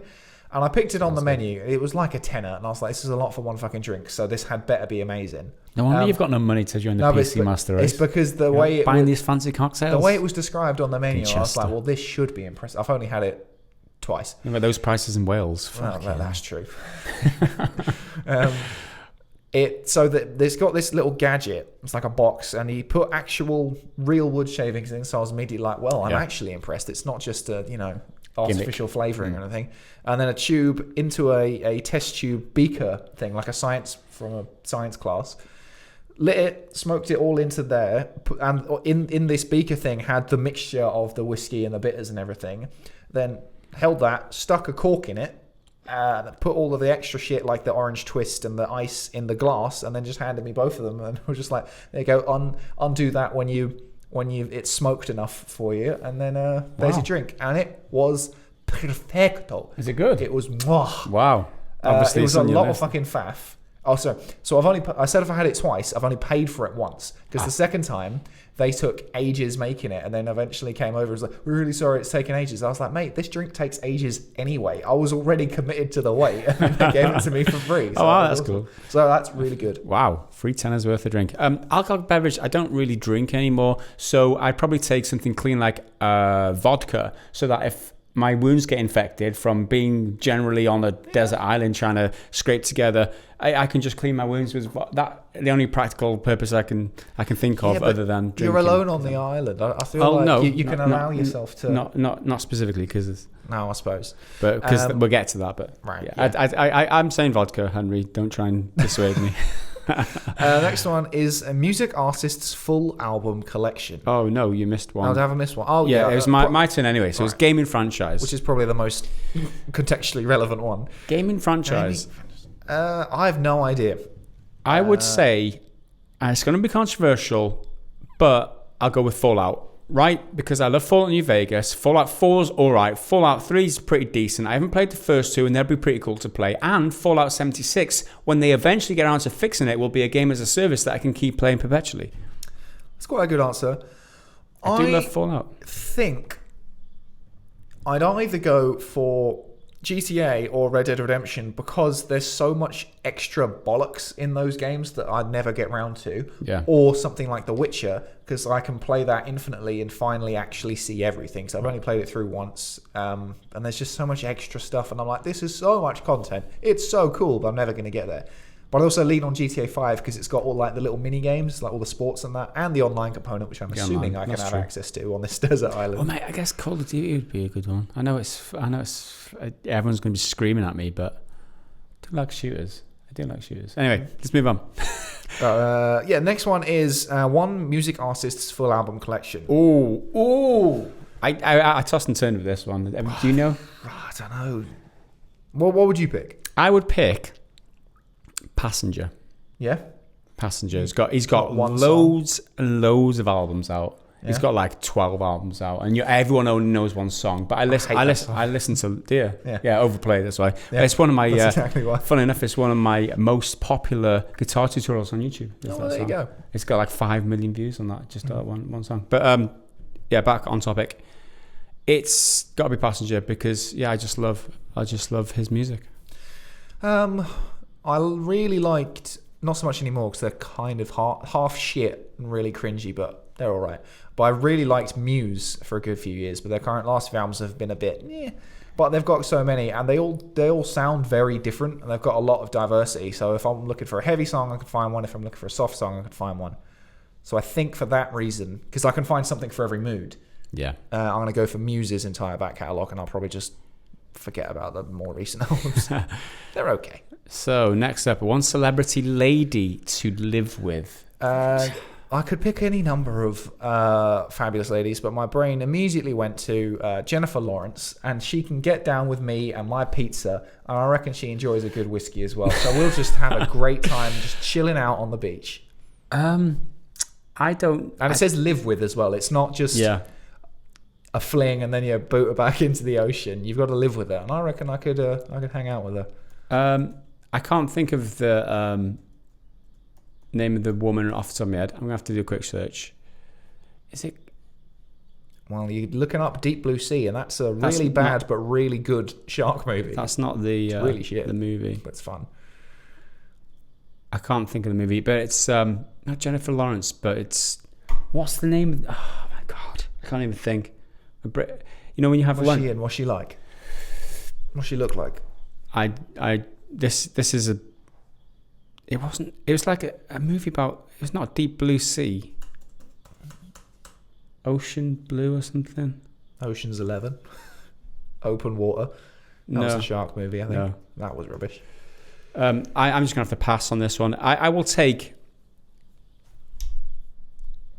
Give me some options, like some... Scarlett Johansson's a good one. That's what I'm thinking of. Well, what do you know? You know what? You've read What's my she mind. in? Scarlett Johansson. There's a movie where she's in like water. I can't think of... Really? Yeah, I'm pretty sure of it. Okay. Scarlett Johansson. All right, I'm literally going to Google Scarlett Johansson water. Yeah. No, was it Scarlett? Oh, I'm thinking of... No, for God's sake. I don't really know a lot of... Is this the movie? She's in a pool or something there. I don't know. Yeah, I think we should move on quickly. Yep. Right, let's move on to the next one, which is one pet to accompany you. Yeah, just have my dog who lives at my mum's. She's really, really annoying and really loud, but she's really cute. It has to be a dog, right? Yeah. How can you not have a dog? Dogs. What? You wouldn't have a cat. I like cats. They're cool and all, but they just piss off on their own on the island. A dog's going to keep you there with your mystery lady love, whoever you figure out who it is. I'll get back to you on that one. Yeah. My brain will work in a minute. Okay. Well, who's your pet? Because you've got 2 dogs. Yeah, so you've got I to mean, pick one. One pet to go. I just take a generic dog. I won't take any of these little bastards. Oh, there you go. That was cruel. Yeah, I can't choose in between the ones I've already got, so I'm gonna have to take a. No, that's the diplomatic answer. Well, the next one is kind of an odd one. One plant really. or tree to grow. I know where he's going with this one. It's obviously you've got to have hemp, right? Hemp. What's that going to make? Cannabis. Right? No, well, of course. So not just to get high, but it'd be pretty cool to get high with whatever, Scarlett Johansson or whatever. But it's medicinal purposes, right? To deal with the fact that you're stranded on a desert island for the rest of your life and you have to watch Marvel movies for to deal with the burden of that. Yeah, you've just got to get high, man. I was thinking so much more innocently. I was like, an apple tree. Literally, I was going to say an apple tree, or something like want me apples, like a palm tree with coconuts. I don't like coconuts, but I mean it'll give you some food. But I've got pizza anyway. But no, a pot plant, as in not a potted plant. Yeah, that's probably the one. There you go. So I think that is the end of. That question. Thank you very much for that question. Although I did get my brain, I'm going to take Julia Roberts. You know why? Because when I was a kid growing up, right, Julia Roberts, Pretty Woman, I had a huge crush on Julia Roberts. Yeah. I know she's a little bit more mature now in terms of, but she's still a stonking looking lady, right? Julia Roberts, I'll say. Oh, Jennifer Aniston. I've got too much. Jennifer Aniston now. There's so many potentials. You just brought up Sigourney Weaver there, and I'm not that attracted to her, but she's such a badass. Yeah. She could take care of you on the island if there's any that's true, hidden monsters in there. I mean, I'm on a desert island with all of the access to all these resources. There's something funky going on. Yeah? Uma Thurman, Eva Green. Good. There's so many. Kate Winslet, Kate Beckinsale. She is the queen. Now you're talking. Right, well, now we need to move on, otherwise we're going to get stuck in this. We are stuck in this loop of thing. Yeah. And it's your question to read. Wow, we literally are on that question for like half an hour. Let's move on. Cloney has the next question. What are the 10 best jumps in games at Henry? How do they rank and why? You were talking about the fact that you can't jump. Jumps. What was I playing? Maybe I think it was jump Gears in, of War you can't jump in. What's the most remarkable, and he's asking me, what's the most remarkable jump-based game mechanic that stuck with you? To me. What is a secret tip Henry and all of us surely haven't tried out yet? I don't know. I don't know if I can get through 10. I always reference Sonic and Mario because that's their principal form of attack. Mario has the best jump, because he can jump, then he can do the double, it's not really a double jump, but 2 jumps, and then the third jump is like the super jump. You do the backflip, which is totally different, and the wall jump. So that's great. And in our Odyssey, he's got the hat. You can jump bounce onto on the that hat. Yep. And sometimes you can do a spin in the air to do like a helicopter effect. So Mario wins whatever the best jump is. Sonic's got a good jump. Nathan Drake's got a good jump, as I said about Uncharted. The bloke in Shadow of the Colossus does not have a good jump because he can't fucking aim it. 10 best jumps in game. Well, wow, come on. You've only got like 4. The blokes from Devil May Cry have good jumps because you can do loads of combos in there, and bloody tons tried to say that you need to get good. I think someone said, how do you even play a game without jumping? Then he said, you dodge, block, and parry, or whatever. And I was like, yeah, but Devil May Cry, it's literally a mechanic built around jumping. And he's like, yeah, you need to get good. I'm like, it's not about getting good. That you're playing the game. Anywho, all of the characters in Smash Bros have great jumps because you have a double jump and a recovery move for most of the time, so you can fly up. That's pretty good. Don't know how many I'm on now. Mirror's Edge has jumping. I remember not liking it that much, so I don't know if it's in the top. Who else has a good jump? Geralt can finally jump in The Witcher 3, so I think he needs a little point for that just to acknowledge that he can do it. Who else has a good jump? I don't know. I'm out of. Yeah, I think you got enough there, to be fair. I'm not going to 10 cloning. Sorry. Have I got a remarkable jump-based game mechanic that stuck with me? No, because I can't think of it. The only one I can think of is the Mario Odyssey one. So yeah, that's quite a good one. That's quite good. The Titanfall wall running jumping. Not played that. Well, that's another jump you can have as a extra. Never played that. I guess. I mean the whole of the gameplay around Celeste is about jumping, and I think that's a decent thing. I mean, I like Celeste. It's a decent game. Like it's frustrating. It's difficult, but it stuck with me. So I'd say Celeste. Let's say Celeste just for. Cool. Well, we need to move on now before we get stuck in another intellectual rut. Earthworm Ben has the next question. I've been a long-time Cyberpunk fan, and I've noticed that 2077 has really helped grow the player base. However, recently I started to wonder, has the fandom reached the level of cult? As I noticed that more than a few fans didn't like the new the default female V, and were very vocal about this. Are people really that mad about it? Seems a bit extreme considering it's a default look, right? Absolutely. Yeah. I didn't know people were mad about this because it seems like the most absurd thing to get mad about, because it's an RPG where chances are you're not playing as that character. You're playing as whatever character you've chosen to create. So it seems like a ridiculous... If you don't like the way they look, just change it. You can change it, but then again, this is the internet, and anything you can think of, people are mad about it. True. So it's not surprising that that's happened. But who... It reached a level of cult. I mean, you're talking here about Cyberpunk tabletop game, I'm assuming. Presumably. As the fandom reached the level of cult, because, I don't know, cult or cunt are you talking about? Because anytime anything gets big enough, they attract the dickheads. Yeah, I don't know. People gatekeeping. It's like, oh, this isn't how it should be. I think it's just a load of bollocks. This isn't how it should be. This is it should be different because I know because I've been a fan since X, Y, Z. You're not a real fan if you're not blank. And funny enough, that description manages to fit whoever made that comment. There you go. So yeah, let's move on. Lochka so this is another fuck one, marry one, kill one, or SMK, shag, marry, kill. So Lochka, bad luck anyone who doesn't like this segment. Yeah.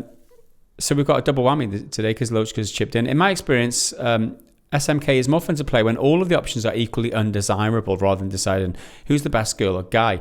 The theme for this bunch will be unlikable video game antagonists. So we've got a bunch of blokes. Yep. All right.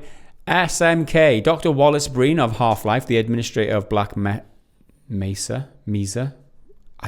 Still don't know how to say that. We'll upset people in the comments. I always get upset at people. Ico or Eco, Mesa or Mesa? And suspected orchestrator of the Resonance Cascade. After the resultant alien invasion of Earth, he goes on to oversee the enslavement of human race as a combined puppet. Next up, Lord Regiment Hiram Burrows of Dishonored secretly introduces the rat plague to Dunwall in an attempt to eliminate the lower class, orchestrated an assassination of his empress when he believed she suspected him, has her only heir kidnapped in order to become the stand-in as the country's leader, manages to frame her bodyguard for the last two. Next up, Handsome Jack of Borderlands, the usurper of the Hyperion Corporation on Pandora, who aims to purge the planet of those he believes to be undesirables. He also murders numerous main characters throughout the game while shit-talking and dick-waving you via phone call. So, usually, I base my criteria on my answers based on how they look in images, right? Yes. I can't do that in this occasion because I am not attracted in any way to men. It's just that simple. Therefore, I mean, could we change it to kill? We can keep. Instead of marry, just be like BFFs or be mates. And then shag is go on a bender with. Yeah, all right. And, so and a bender in the UK version would be a bender, go out and get ironically hammered. You're trying to make it not gay and you're using the word bender, which yeah, we'll keep bender. That works. All right. So you're not a bender, so you'll go on a bender. Go on a bender without bending in any direction. Dear oh dear. Well, the one I'm most familiar with is Hiram Burrows, because he's the antagonist from Dishonored, which is really good, and he's a real sinister prick, and it felt really satisfying to kill him. So I've already forgotten what our criteria was. Going on a bender was the fuck alternative. I think that's got to be Handsome Jack. A one-off, go for a meal or a pleasant. I would spend a pleasant evening with. Well, I was thinking a big messy like stag party. Yeah, I mean that's part of it. So okay. Yeah, probably Handsome Jack, because I reckon he's the one who can like party the best. Yeah, he's called Handsome Jack as well, so he's going to attract the attractive ladies, and then I can poach anyone that he doesn't fancy. You could be his wingman. Then what the other ones? BFFs and so one you've got to text every day for the rest of your life, let's say. The other one I can kill. And the other one, it's not even a concern. I'll kill Dr. Wallace Breen because I feel neither here nor there about him, and I'll be BFFs with Hiram Burrows because if I'm texting him every day, I can just wind him up because he's a very highly strung guy. He's like super, I don't even know what the word is. He's just highly strung. Super bi, right? Super. No, that's a good answer. Good answer. However, I'm gonna be BFF because the reason you're BFFs is so that you have influence over them, so that you can harness their abilities or strengths or whatever for your own good. Do you know what I mean? That's not why you're friends with people. But in this scenario, I'd be friends with him so I could piss him off. Yeah, but in this scenario, you get obviously certain perks out of knowing somebody, right? Yeah. Not necessarily in a Machiavellian way like I outlined in a second ago, but if you're mates with Dr. Wallace Breen, who's administrator of the Black Mesa, then he's got a lot of power, and so you've got but what's his face, Hiram? He's Lord Regent of the Gaff of Dunwall. He's you have to live in that world with the rat plague and shit, though. That's true, but but the world is cool. It's a cool world, he's in the tower, so they're safe. It's only like outside. I'm with you with Handsome Jack. I think Handsome Jack would be a good wingman on a night out with the lads. There you go, and I'll kill the guy in the middle. The Lord Regent. See, it just sounds too up himself for me. I'm a more salt of the earth kind of guy myself. And there you go for a doctor. Yeah, there you go. Thanks for the question there, and we made the most of it since you chose three guys. How inconveniently. Let's move on. Is it me now? Oh, I'll take it anyway. Earthworm Ben. I recently stopped playing multiplayer on my PS4 and let my PS Plus run out. Currently, it's only an exclusive machine, or I may get the odd physical to avoid DRM. My question is, do you believe PlayStation Plus is worth £50 a year to play games online and access cloud saves? Sure, you get free games, but you lose access once you're out of a subscription, and you can't gift the games you own like Humble. Do you consider Nintendo to have a fairer price model? PlayStation Plus is an absolute rip-off of being 50 quid a year, and yet I still end up paying it. Yeah, I never have subscribed to PlayStation. Mine's mainly for the free games, though. I play online every now and then. Yeah. But I like getting the free games. And I mean, I played Shadow of the Colossus with it. So there you go. I mean, I don't play online with PlayStation. I've got a PC. and £50 a year seems excessive. Yeah. Really excessive. Just to get online. Yeah, they give you free games, but I mean, come on. It should be free. Playing online should be free. It's nonsense. Oh, yeah, connect to our network. There's the cost, associated costs. It's like, I'm already paying for the internet. Yeah. Like, what associated costs can servers? I don't think it's worth it for a lot of people who only have a PlayStation, who love the games, who want to play online a lot. You know, it's worth it for some people. I don't believe it's worth it for me personally, but that's a personal choice. Yeah, is that it? Do you consider Nintendo sort of a fair price model? I can't remember how much Nintendo's is. 20 something quid, isn't it? Yeah. Same thing. Like, I feel like that should be free. They've got a reward system though, don't they, where you earn points, or I think they call it gold, which is meant. You've done well with that in the past. I don't think I've accumulated enough. I don't really buy that much on the online store. Yeah. Is it fairer? Yeah, because it's cheaper. But you don't get as much from it because you get the indie retro games for free or whatever, or access to them. Or whatever. Well, the Nintendo store, everything's so expensive all the time, and they never put anything on sale, or they do, and it's like 10% off instead of anything meaningful. There you go. Hopefully that answers your question, Mr. Earthman Ben. Moving on to our final question of this week. This is not That Rob Lowe's recurring question. What's your favourite game of the ages this week? So this is the question where we ask every year after our birth, what was our favourite game from that year? We're up to 2018 for Henry, and my year is 2003. So what was your favourite game of 2018? I mean, I knew it as soon as you reminded me that this was the question of today, and mine was 2018. But there's a lot of bloody games, many of which I haven't played. When I started thinking about it, I was like, I played quite a few games. And I looked at it and I was like, oh no, there's actually loads. Red Dead Redemption 2, Spider-Man, Super Smash Bros. Ultimate, Dragon Ball FighterZ, Shadow of the Colossus, which I obviously just played, Beat Saber, Detroit Become Human. They're the ones I played. Then there's Sea of Thieves, Fallout 76, Assassin's Creed Odyssey, Monster Hunter World, Black Ops 4, Far Cry 5, Forza Horizon 4, A Way Out, Return of the Obra Dinn, Tetris Effect, Celeste, Shadow of the Tomb Raider, Kingdom Come Deliverance, Nintendo Labo, Dead Cells, Hollow Knight, and a whole lot more. But my game of the year for 2018 shouldn't come as a surprise. It's God of War. God of War. No question. I've talked about it at length on the podcast before. It's brilliant, and I love it. It's tattooed on my body forever now, so I'm saying God of War. There you go. Awesome. 2018, obviously, the year which you started working in the games industry. Exactly. So it's a double whammy. 2018 was a big year for gaming. That reason. So 2003 was my year, and obviously it's Call of Duty for me. I was a huge fan of the Call of Duty franchise back in the day. For those of you who don't know, I played first-person shooter. I just loved that genre back in the day when I was 22 at the age of this year.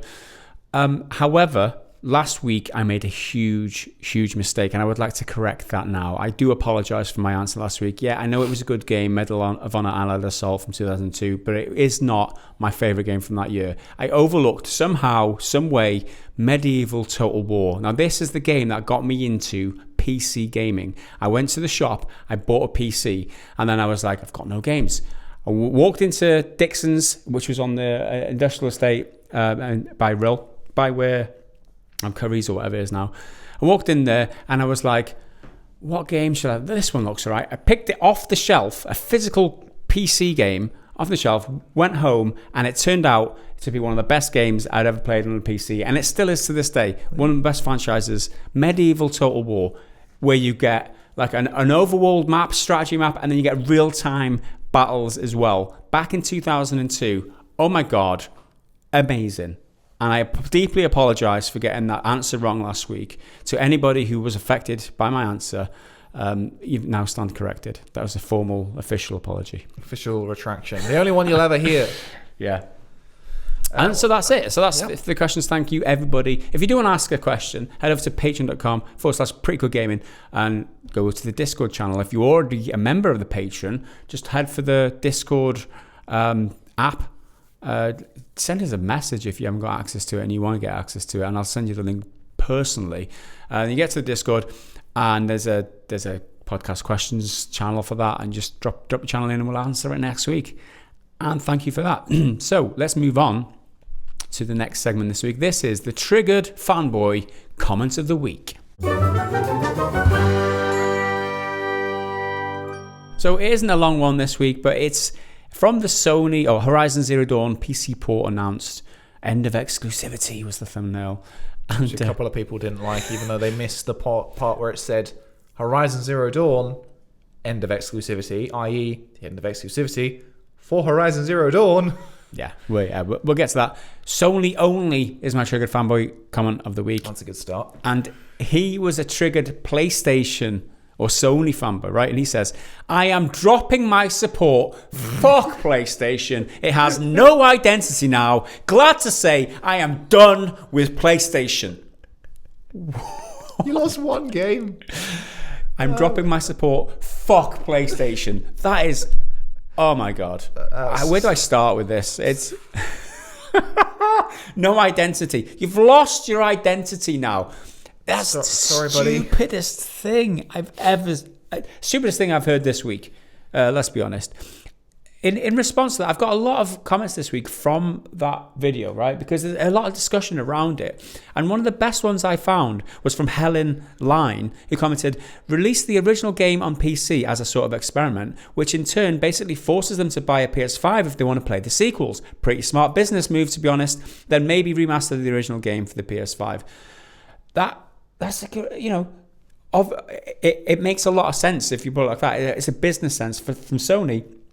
They allow more people to access or play the original game, so that when it comes exclusivity on PS5, exclusive for next Horizon Zero Dawn, which is probably the most likely thing that's going to happen, the PC players are like, shit, what am I going to do now? I want to play the sequel, but I haven't got the platform. Oh, I might buy a PlayStation 5. It's a massive marketing move. And that's exactly big. it. And they'll make all those sales off Horizon Zero Dawn. They're not losing anything off the people who've already bought the game. They've had 2 years. Is it 2 or 3 years?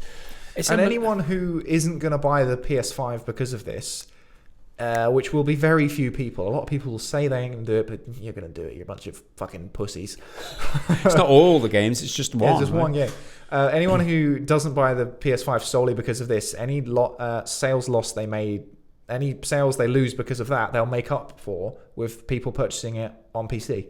You could say that. Absolutely. They'll bridge the gap if there is. And the thing is that when people say, oh, this is a bad business decision, they will have entire teams dedicated to this deal that they've been sitting on for months because it was leaked ages. It was leaked like last year that it was going to happen. So they've been thinking about it for a long time and made calculations and statistics, made presentations and all that shit. And if you take Helen Line's point as well, you add the amount of more people who will buy PlayStation 5 just for the sequel to that, to offset the loss of the people not buying it because they're going to wait for it on PC. I mean, it'll even out. So it'll be similar. The bottom line is more people will be exposed to Horizon Zero Dawn, and that's a good thing for Sony, no matter what, because they could bring it to a movie. Look, there's so many movies made out of TV shows these days, and that's one of the prime.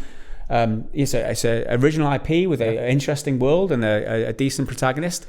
Who knows where they can go with that IP in future? The more people are exposed to it, the bigger value that IP holds for the company. So it's a no-brainer, really. So I've got a comment that's on a similar vein, but I think it might be bait, or this guy is actually really unaware of how stupid it sounds. So this is again on the Horizon video by Sir Galahad, who you might be familiar with as being a member of the Knights of the Round Table under King Arthur, but also the playable character from The Order 1886. And that's what his avatar is, his profile picture. So that's that person.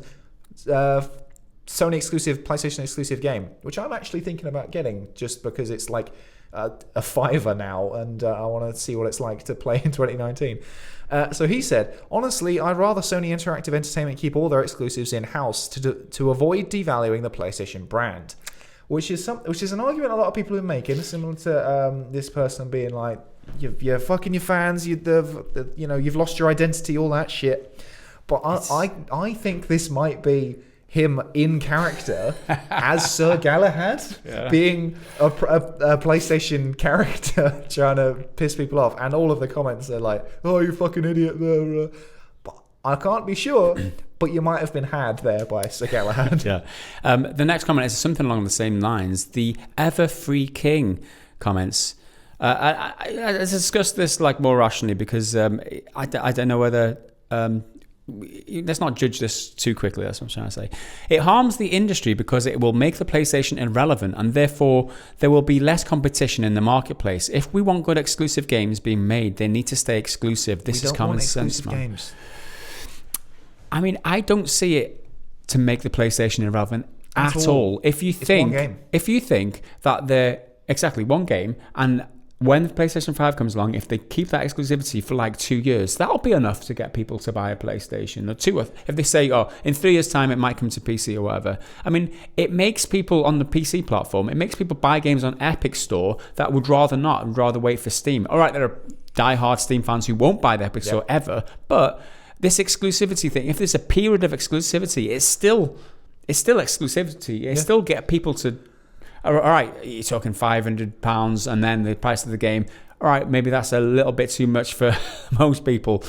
But when you're talking about all the other exclusives, so long as they keep some of the exclusives like God of War, Spider-Man, some of those games, and just dabble with cross-platform on some of them, I think they're not going to be losing their... And the main reason you buy a console is because it's a cheaper alternative to a PC, where another good point there. What you get is what you get. You don't have to change anything, and that's the main advantage of a PC, is you can constantly upgrade it. So saying that the PlayStation is irrelevant, that's not true. Even if every single Sony exclusive game also comes out on PC, meaning that exclusives are completely non-existent, people will still buy the PlayStation as the affordable alternative. Yeah, absolutely. I've got the stupid comment of the week now.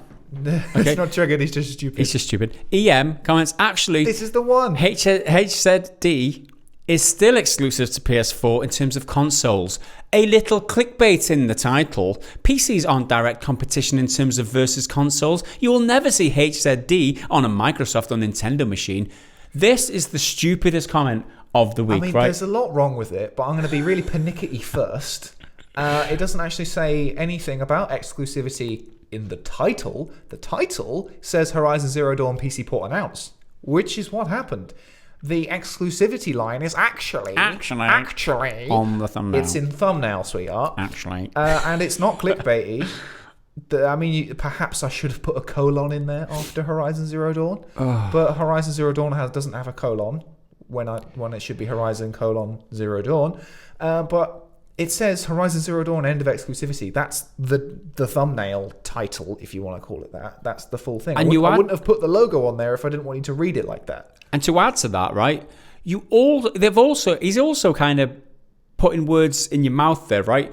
Because the thumbnail says end of exclusivity. It doesn't say end of console or end of PS4 exclusivity or whatever. He says, actually, it's still exclusive to PS4, so it's still exclusive. We never said anything about it. It is no longer exclusive to the PS4. That is a fact. There's no way you can get around that. Oh, yeah, but it's still a console exclusive because you can't get it on the other console. Fuck you. What you're doing is you're putting words in. We didn't say that it wasn't exclusive to the other consoles. Don't be a little dick, and that doesn't make it clickbait. That makes you a stupid little bastard. I think that's the only way I can put it. I have nothing left to say. Well, I've got another couple of comments here from a different topic this time. This is last week's podcast, and I think it's a criticism. Well, it's not really a criticism. It's a comment, I guess, that I don't think is accurate at all. But a couple of people said, with a specific timestamp on last week's podcast, whacking Phoenix. But I've played it back several times. Joaquin. It's not what I said. And then another person, who the heck is whacking Phoenix? And you missed the H there, Chief. And then someone come back, I know, it's whacking Phoenix with an apostrophe in place of the G. It's not what...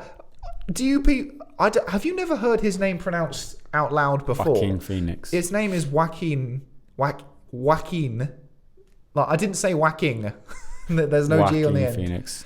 I don't know, maybe you're mishearing. I mean, it's the accent in it. No, yeah, perhaps you're expecting me to do a hard G on the end of words like whacking. Whacking Phoenix. Whacking. But it's Joaquin. It's not Joaquin.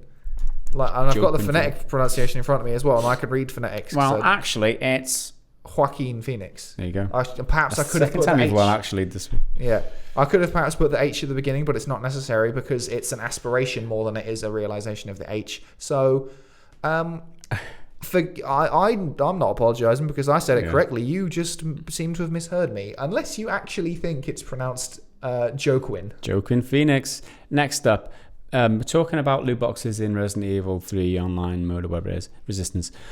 Paradiso Paradise comments, bitching about loot boxes that have cosmetics. I mean, damn, Resistance is free. It comes with RE3. Completely contradicted yourself in the course of one sentence there. It's free. It comes with this purchase. What a dickhead. This full price game. It's not that big of a deal.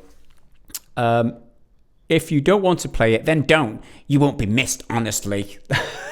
That is amazing. Bitching about loot boxes, bitching about scandalous gambling in games. How dare we stick up for what's right and what's good in games just because you like that game? We should be ashamed of ourselves trying to stick up for trying to protect people from being exposed to gambling mechanics in games. So perpetually gamble for stuff that they want. How dare we defend that? When you like this game, I'm so sorry that you like this game, you ignorant little fuck. You're one of these people who's just, but it's cosmetic only, right? So why are you charging for it? If it's something that's in a game, why? And people keep saying cosmetic doesn't matter. If it doesn't matter, then why do they charge for it? They charge for it because they know people will pay for it because they know people want it. Yeah, it's not gameplay affecting, so you can just ignore it and not lose out on a gameplay experience. But it's part of the game. You know that, Henry? That was a good point. Good point. We should bring that into the podcast as a good point. Well, I've got one here, which is again on that same video, which I thought was a great comment from Marcius Nasty. You have to appreciate that those loot boxes have Umbrella logo on them. Capcom is not even hiding that loot boxes are evil and should not be opened. Love that. You open the loot box and the zombie jumps out and bites you. That would actually be really funny if it turns out they're not real loot boxes and it's all just a gag. Yeah. But it's Capcom and that's not going to happen. They have to be real. Man and Sofa comments on the end of exclusivity Horizon Zero Dawn video. Horizon coming to PC? Neat. Digital Foundries have such a hard on right now. Yeah. Absolutely. I don't have another one ready. Okay, Mars June comments on our Monday News Roundup. And she says, my favourite gay Welsh couple doing a gaming news podcast. You go, girls. Okay, there's so much wrong there. It's not a fucking podcast. It was a daily news roundup, and it was like for 16, 17 minutes worth. That's not a fucking podcast, idiots. Anyway, let's move on. You're shouting at a lot of people today. No, and the fact you're not Welsh either. That's the second mistake. I am of the superior breed. We might be gay and the couple, but at least Henry's not Welsh, eh? There's one video I had a similar thing, and I'm just going to breeze past that. So the Horizon Zero Dawn video. That's not. But can I just set that straight? That's not true. For those of you who don't get sarcasm, that wasn't true. The Horizon Zero Dawn video, which there's 7 seconds at the beginning of my face, and then about 35 seconds at the end of my face. That warranted a comment from a guy called Richard Hazelhurst said, soy queer. Soy queer. No, nothing else, just soy queer. I don't drink soy milk. I don't think I've ever tried soy milk, and I'm also not queer. So you can take your fucking homophobia and you can do one. We're the only ones allowed to be homophobic on this show by calling people benders when we're talking about going on a bender. Now that was also a joke. Yes, don't get triggered. My favourite one of this ilk is when we get called cucks, and that's not happened for ages. So it's so 2007 that. Yeah. 2017 even. Sorry for when you get all of it in a go: soy, beta, queer, cuck, beta, and then any kind of other slur. I should take that off the comment filter. Cuck. I always go through the ones that are caught by the filters just for the funny ones anyway. But that is it. That is it for me for this week for comments. Yeah, I've got nothing else. Right.